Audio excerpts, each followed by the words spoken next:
everyone that listens to the show knows that I always go right to Alec Bohm, and it's always Bohm, and it's almost like stock gets a little bit of a free pass. Full disclosure, I think Alec Bohm stinks. I do. I don't think he's a good baseball player. I think he is a serviceable player, but he is just, we've had this conversation. If you hit him seventh, you like him. I don't even know if that's true at this point, but whatever. I don't think Alec Bohm's a good player. You might, listener, you might, Anthony, that's fine. Like, we just won't see it the same way. I know that he's got some stuff going on in the background. I'm certainly sympathetic to that. Not a personal thing. I don't want to watch this guy play baseball anymore here. I wrote this yesterday morning, and we published it. I wrote it on Saturday, but published it yesterday morning. They moved Bohm down to the 8th spot on Saturday and went 0 for 4. Now, he was hit 7th yesterday, but that's because Marchand was in the lineup and not Real Muto. Every time Rob Thompson has had a hitter that he felt has been struggling and moved them down to the 8 hole in the lineup, they've responded. So much so that it's happened since 2022. I did the research. It happened 54 times, 54 games. And those hitters in those 54 games hit 303 with an 823 OPS out of the 8 hole, right? So it's some success. Alec Bohm, it's happened to him twice. Most recently last year, actually for 23 games last year.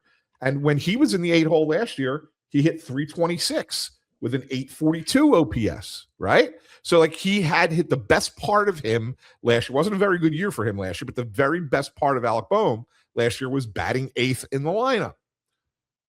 Okay, fine. He goes 0 for 4 batting 8th. Then he doesn't hit again yesterday, hitting 7th. I don't necessarily think he's going to be given a long opportunity at the bottom of the lineup. I think they're going to turn it to Edmundo Sosa, and I think they're going to do it as soon as this Cubs series. I think you're going to see Bohm get a couple games off. Might not be tonight, but maybe it is tonight. Maybe because I guess Imanaga pitches Wednesday, right? So I would say maybe he's off tonight and tomorrow, and then he plays back again Wednesday against a lefty. I think you're going to see Edmundo Sosa in the lineup. He has not had a hit since last Monday. I mean, he was hitless in the series. He was 0 for 11, I believe, against Arizona. I know he had an 0 for 4 on Wednesday in the finale against the Giants. Again, I'll go back to what I said, this floor of competency. He has been so bad. And like people point to, he has 8 runs batted in. He's on pace for 86 runs batted in. That's with Bryce Harper getting on base in front of him. That's with Crawford getting on base like crazy. He's had opportunities. The point being, there's been plenty of opportunities. He's knocked in 1 run in his last 7 games. He had a 3-run homer on opening day. Like, I don't care about the 8 RBI and what it projects to over 162 games. I mean, we're at a point again, like where he's played 14 games this year. He has 2 extra base hits. He's not an impact bat. He doesn't walk enough. He's on pace to walk 54 times this year. It's the same conversation. If he gets things going, it's going to turn into slap hits to right field where he's hitting 274 with 0 power, doesn't walk enough. It's the same conversation again and again and again. And I don't even know if he's going to get back to that at this point. I'm just over this experiment. I cannot believe there's got to be people. In fact, I know there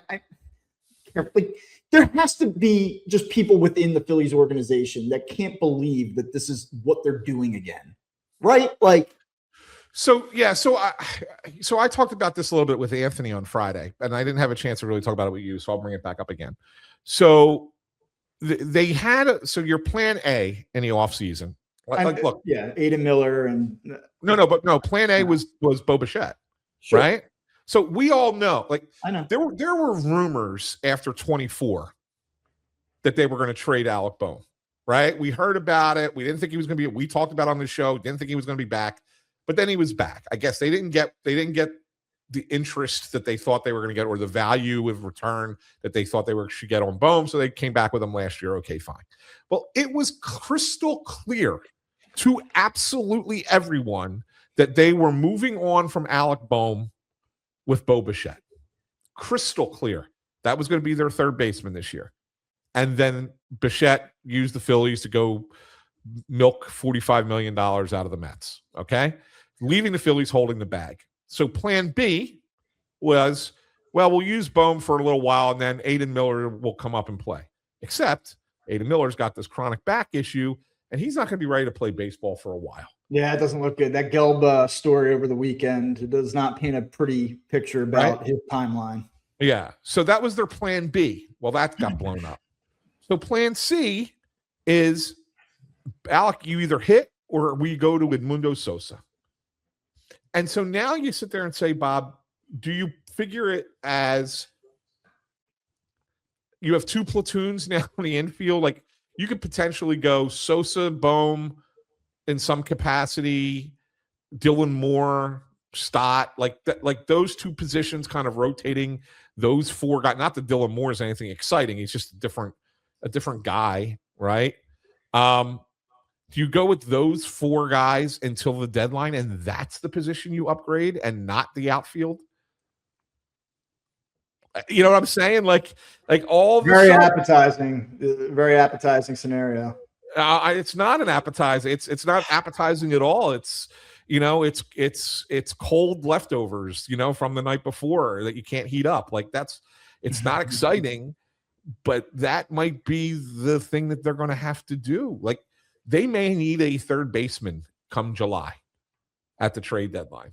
I don't know who that's going to be, who would be available. We're nowhere close to that at this point, but I think that might be the direction that they're going to look at. Well, I think you have to consider it. And just to put some nuance into my rant, like let's forget this season and say like, look, small sample size, right? Love always saying small sample size before making points in April. But you go back to July 1st, 2024. He got off to a good start in 2024. Yeah. He was productive, a lot of extra base hits. He was an all-star. Knocking in run. I mean, it was good. It was the best stretch of his career. But since July 1st of 2024, he has had 819 plate appearances. He has a 6.2% walk rate. Not very good.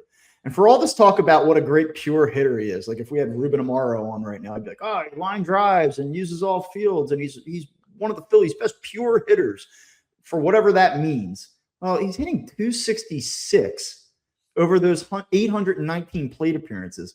It's not like the guy's a 320 hitter with no power. He's not having like the Justin Crawford season right now. Like he's a 266 hitter over the last 2 years. And here's the other thing, Bob. Do you know so far this season, in 15 games, he's not pulled a ball in the air once? Like you think a guy that size, you know, with all the data that is available to hitters in 2026, that there would be some correction that would say, like, let's go lift or bust. Like, let's just change the entire thing and see if we can make this work. His on-base percentage. I mean, his on-base percentage in that time, right? Like I just, keep going here. 316 on-base percentage is 800 plus. Not great. It's average. It's mediocre. It's league average. That comes out to a 707 OPS. He's slugging 391 in the same time span. So there's been 18 qualified third basemen going back to that point who have had at least 800 plate appearances. And of those 18, his OPS ranks 13th. He's ahead of guys like Nolan Arenado, the corpse of Nolan Arenado at this point. Yeah. I just don't know, like, anybody that like looks at him and says, "Oh, I see something you don't," or like he's really a good ball player. Stop picking on him. Like, no, he's not. He's just not. Sorry. Yeah, and the thing, Bob, I asked Rob about Bohm on Friday. I asked him about him. And the first thing he referenced, he's got to get back to being himself. And then he starts talking about the group, the entire team. And he said, well, we had too many pull side ground balls. We had 11 pull side ground balls. Well, I asked you about Alec Bohm. Why are you bringing that up as a team stat? Because that's the first thing that comes to mind when you think of Alec Bohm. Too many pull side ground balls, right? Yep. He's not using the field. He's not driving the ball. He's not pulling it to, in the air to left field, where that's where his power would be if he had any. Like, they need him to do those things, and he's just not doing them. And I'll just get out ahead of this. I think that there's probably a reset. I agree with you that that's forthcoming. They'll get him back into the lineup. I'm sure that he will have a week where he heats up the way that he heats up. Yeah. I don't think he's going to hit 160. I'm sure he'll get back over 250 if they give him enough run to do so. And like, I know where it's going to finish. It's exactly what I just read to you. And I don't want that anymore. I want upside. I want a different look. There's not enough upside in that proposition for me to continue to run out there with it.